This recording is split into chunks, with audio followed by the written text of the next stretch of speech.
जय महादेव, जय मातारा। आज एक बहुत बड़ा तंत्र की दुनिया में एक रहस्य का विषय मैं आपके साथ साझा कर रहा हूँ और कई लोगों ने कई बार पूछा भी है। आज मैं आपको ऐसे गणेश की साधना बता रहा हूँ जो हम लोग साधना में करते हैं, डाकण सिद्धि या डाकनियों की सिद्धि करते हैं, या डाकन प्रजाति के पुरुष वर्ग की हम साधना करते हैं, तो उन्हें हम कैसे सिद्ध करें, डाकनी सिद्धि। तो यहाँ सबसे पहले आपको यह समझना पड़ेगा कि डाकनी सिद्धि के लिए हमें क्या करना है। अगर आप डाकनी सिद्धि करना चाह रहे हैं, डाकनी को सिद्ध करना चाह रहे हैं, किसी भी प्रकार की डाकनी का आप सेवा भाव करके और अपने साथ रखना चाह रहे हैं, तो एक बात बहुत स्पष्ट और बारीक तरीके से समझ लीजिए। आपको डाकनियों के गणेश को सिद्ध करना पड़ेगा। बड़े गजब की बात यह है कि हो सकता है, मैं नहीं जानता, क्योंकि सामने सुनने वाले लोग जितने भी हैं एक अच्छे साधक भी हो सकते हैं, एक अच्छे विद्वान भी हो सकते हैं। तो बहुत से लोगों ने सुन रखा और बहुत से लोगों ने नहीं सुना। लेकिन ये कि जो आज का प्रसंग है वो बड़ा ऐसा प्रसंग है कि जो साधारणतः लोगों को नहीं पता होता। डाकनी सिद्धि या डाकनियों का जो पुरुष वर्ग के जो देवता होते हैं, जिन्हें हम लोग नरकट भी बोला जाता है, कहते हैं ना गर्दन नहीं होती थी। डाकनी माँ छिन्नमस्तिका का ही एक स्वरूप है। बिहार रजरप्पा में उनकी शक्तिपीठ है और उसे डाकनी शक्तिपीठ कहा गया है। लेकिन डाकनी गणपति कैसे आप पूजेंगे और कैसे उस डाकनियों को सिद्ध कर, डाकनी विद्या सिद्ध करने के लिए बहुत बड़ा ये विषय है और इसे बहुत आसानी से आपको समझ में आ जाएगा जिस तरीके से मैं बताने की कोशिश कर रहा हूँ। लेकिन इस खेल को बहुत समझिएगा, क्योंकि ये विषय बहुत नया है और हो सकता है अछूता है, जिसको कभी छूता नहीं। माँ छिन्नमस्तिका की गर्दन नहीं है, ये बहुत बारीक बात है। माँ छिन्नमस्तिका की गर्दन नहीं है।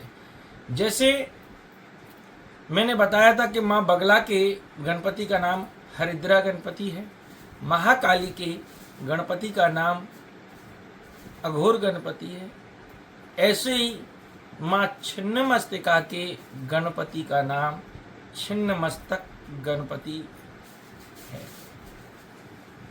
अब आप कहेंगे छिन्नमस्तक गणपति क्या है, तो बहुत साफ शब्दों में आज समझ लीजिए। जो गद्दी लगाने वाले हैं, तंत्र की साधना करने वाले हैं, वो इस बात को समझ लो। कई बार ऐसे कुछ पेशेंट, कुछ मरीज तुम्हारे सामने आ जाते हैं जो बोल नहीं पाते, मुंह बंद रहता है और भाव आ जाता है, या खेलने लग जाते हैं या वाइब्रेट होने लग जाते हैं और खूब जोर जोर से चिल्लाते हैं, लेकिन उनके मुंह से वर्ड नहीं आता। तो उसका कारण क्या है? यानी उनके ऊपर एक ऐसी एंटिटी, एक ऐसी ऊर्जा, एक ऐसी डार्क एनर्जी के वो टच में है जिसकी गर्दन नहीं है। यानी बॉडी है और गर्दन नहीं है। और गर्दन अगर नहीं है तो वो किसके अंदर में आएंगे? वो आएंगे माँ डाकनी के अंदर। अगर स्त्री वर्ग है तो माँ छिन्नमस्तिका के नीचे या उनके अंडर में या उनकी देखरेख में या उनकी सानिध्य में, उनकी कृपा में आएंगे। और अगर पुरुष वर्ग के हैं तो उनके गणेश की देखरेख में आएंगे। अब माँ छिन्नमस्तिका के जो गणपति हैं उनका स्वरूप भी बिल्कुल माँ छिन्नमस्तिका की ही तरह है। यानी छिन्नमस्तक गणपति के शरीर के ऊपर गर्दन नहीं है। ये डाकनियों का गणपति है, ये नरकट वीरों का गणपति है। इन गणेश जी की गर्दन नहीं है, गर्दन कटी हुई है। अब आप सोचेंगे कि हमने तो ऐसा कभी सुना ही नहीं तंत्र में। तो उसका एक सीधा सा सुंदर सा जवाब है कि स्वाध्याय बहुत आवश्यकता है।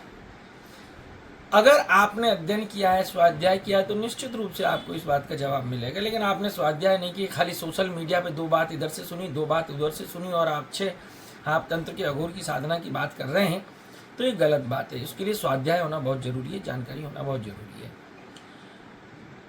अब मैं आपको माँ छिन्नमस्तिका के गणपति की छोटी सी शॉर्ट रूप में एक कहानी कथा सुनाता हूँ, जिससे आप समझ में आ जाएगी और आपको समझ में आएगा कि माँ छिन्नमस्तिका की अगर आप साधना कर रहे हैं, डांकनियों को सिद्ध कर रहे हैं या नरकट वीरों को सिद्ध कर रहे हैं, तो आपको सबसे पहले छिन्नमस्तक गणपति को सिद्ध करना अनिवार्य है। और इसको सिद्ध करने के बाद में फिर आपको लाभ क्या क्या होगा, ये दो विषय।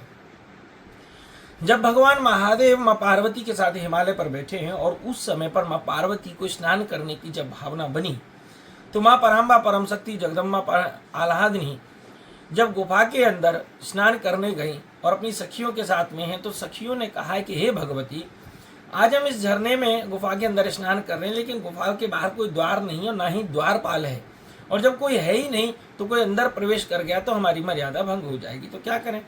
तो जगत जननी माँ पराम्बा परम शक्ति शैलपुत्री शैलजा भवानी माँ पार्वती ने अपनी माया स्वरूप से अपने शरीर से एक लेप उन्होंने उतारा है। बहुत से लोग कहते हैं मैल उतारा, वो जगत जननी है, उनको कभी मैल नहीं आता। मैल आना, पसीने आना, बदबू आना, ये इंसानों का काम है, देवी देवताओं का काम नहीं। तो उन्होंने एक लेप को अपने शरीर से अलग किया जो बड़ा ही सुगंधित, और उस लेप से जो बालक का निर्माण हुआ वो थे श्री गणेश जी महाराज। और जैसे ही श्री गणेश जी महाराज का निर्माण हुआ और वो द्वार पर द्वारपाल की तरह बैठे हैं और रक्षा कर रहे हैं, तो उसी दौरान भगवान महादेव ने माँ पार्वती से मिलने की इच्छा प्रकट की और अपने दूतों को भेजा। उसी दौरान माँ भगवती के द्वारा निर्मित जो गणपति हैं, उन्होंने उन दूतों को प्रताड़ित किया और भगा दिया, परास्त नहीं हुए, क्योंकि माँ भगवती की कृपा गणपति पे थी। और बहुत बड़ी ताकत का जब सर पे हाथ होता है तो उस समय कोई हमारा कुछ बिगाड़ नहीं पाता। तो उस समय जब महादेव स्वयं आए, जब गणपति नहीं रुके, तो महादेव ने अपने त्रिशूल से भगवान गणेश की गर्दन काट दी, और जैसे ही गर्दन काटी तो वो गर्दन अलग हो गई। आपने कथाओं में सुना होगा, उस जगह फिर हाथी का, गज का मुख लगाया है। तो उस दौरान जब, बहुत सावधानी से अब यहां से आपको समझने और सुनने वाली बात, उस दौरान जब माँ भगवती क्रुद्ध हुई तो उन्होंने 10 महाविद्याओं का आह्वान किया है। काली, तारा, छिन्नमस्तिका, षोडशी, मातंगी, भैरवी, धूमावती, कमला, इस तरीके से पूरी 10 महाविद्याएं जब आवाहित हुई हैं, तो उस समय पर आवाहन करने के बाद में, और जो शरीर पड़ा हुआ है उस शरीर में प्राण है, लेकिन सिर के प्राण जा चुके थे। तो गणेश जी के धड़ था, गर्दन नहीं थी। तो उस समय पर उस शरीर को माँ भगवती ने, क्योंकि महादेव ने वापस गज कहा, आपने कथा सुन के, इसमें ज्यादा मैं आपका समय खराब नहीं करूंगा, तो उस गर्दन को तो अलग रख दी, लेकिन जो तड़पता हुआ शरीर था, तो उस तड़पन के लिए माँ भगवती ने अपने भगवान स्वरूप शिव, जो उनके पति हैं, उनसे कहा कि आप मुझे वरदान दीजिए कि एक तो मेरा पुत्र देवताओं में सबसे ज्यादा अग्रणी हो, और दूसरा इस नर कटे हुए, ये जो सर कटा हुआ जो शरीर है, इसको पूजा में दिया जाए। तो उसी समय भगवान महादेव ने कहा कि पराम्बा परम शक्ति जगदम्बा काली कुल की जो तृतीया स्वरूप आप हैं, यानी प्रथम माँ काली, द्वितीया तारा और तृतीया छिन्नमस्तिका, जिनकी गर्दन नहीं है, कि जाओ आज से ये गणपति छिन्नमस्तिका के साथ में पूजे जाएंगे। तो उस समय से माँ छिन्नमस्तिका के साथ छिन्न गणपति या छिन्नमस्तक गणपति की पूजा होती है, और वहां पर डांकनी की पूजा स्त्री स्वरूप में होती है, और यहाँ भगवान गणपति की, उनके गणेश की पूजा का स्वरूप उनको दिया जाता है और उनकी साधना होती है। अब यहाँ पर ये आपको समझ लेना चाहिए कि इस तरीके की गणेश की पूजा डांकनी सिद्धि, सिर कटे वीरों की सिद्धि के लिए ही होती है। बहुत बड़े बड़े योद्धा जो युद्धों में जिनकी गर्दन कट गई और धड़ लड़ते रहे, वो वीर हुए, और वही वीर गणपति के रूप में हुए, और उनकी रक्षा के लिए माँ भगवती, आप इतिहास में किसी भी वीर की कथा को, गाथा को उठाकर देख लीजिए कि जो ऐसी कथाएं गाथाएं मिली जिनकी गर्दन हट गई और धड़ लड़ते रहे, उनके पीछे माँ भवानी का हाथ था, और माँ भवानी ने उनके शरीर में, पुरुष शरीर में भगवान गणपति के उस रूप को बिठा दिया था जिसके गर्दन नहीं थी, और स्वयं जगदम्बा उनके साथ में रही हैं। तो ऐसे गणपति की पूजा करने से, ऐसे गणपति की साधना करने से सबसे बड़ी बात तो ये है कि आपको दुनिया की कोई ताकत, कोई एनर्जी, कोई भी दुश्मन आपको हरा नहीं सकता, क्योंकि युद्ध के वीर भाव में है वो। और उस समय पर अगर आप कापालिक या अघोरियों से भी आप साधना सीख रहे हैं या ऐसी बड़ी साधना कर रहे हैं, तो उस समय आपको ये गणपति बहुत अच्छे होंगे। दूसरा, इस गणपति की पूजा करने से 10 महाविद्याओं की आपको आशीर्वाद प्राप्त होता है, क्योंकि जब इस गणपति का निर्माण हुआ तो 10 महाविद्याएं वहां उपस्थित थी।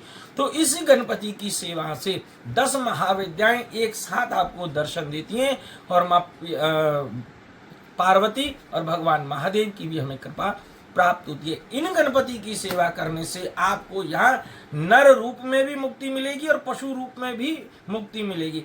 यानी रुद्रामल तंत्र के अंदर आता है पशु भाव और नर भाव या वीर भाव। तो यहाँ आपको वीर भाव और पशु भाव दोनों से ही आपको भगवान की प्राप्ति होगी। यहाँ सबसे बड़ा खेल ये है कि आपको अगर धन की आवश्यकता है तो आप निश्चित रूप से प्राप्त करेंगे।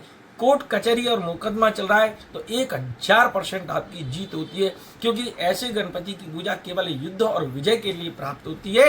और कोई कारण से अगर रुकता है तो शिव और 10 महाविद्याएं आके इन गणपति के साथ खड़ी होती हैं और अपने साधक को विजय प्रदान करती हैं। तो मेरा कहने का भाव है कि अगर डाकनी पीठ में छिन्न मस्तिका की आप साधना करना चाहते हैं, या आप डाकनी जैसी उग्र साधनाएं करना चाहते हैं, या नरकटी वीरों की साधना करना चाहते हैं, या आपके दरबार जो चल रहे हैं उन दरबारों के बीच में ऐसी कोई एंटिटी आ जाती है और उसको तुम कवर करना चाह रहे हैं, उसे रोकना चाह रहे हैं लेकिन रुक नहीं रही, तो उस समय पर छिन्न मस्तक गणपति आपकी मदद करेंगे, सहायता करेंगे और आपको वहां पर प्रसिद्धि सिद्धि दोनों ही प्रदान करेंगे। जय महादेव, जय मां तारा।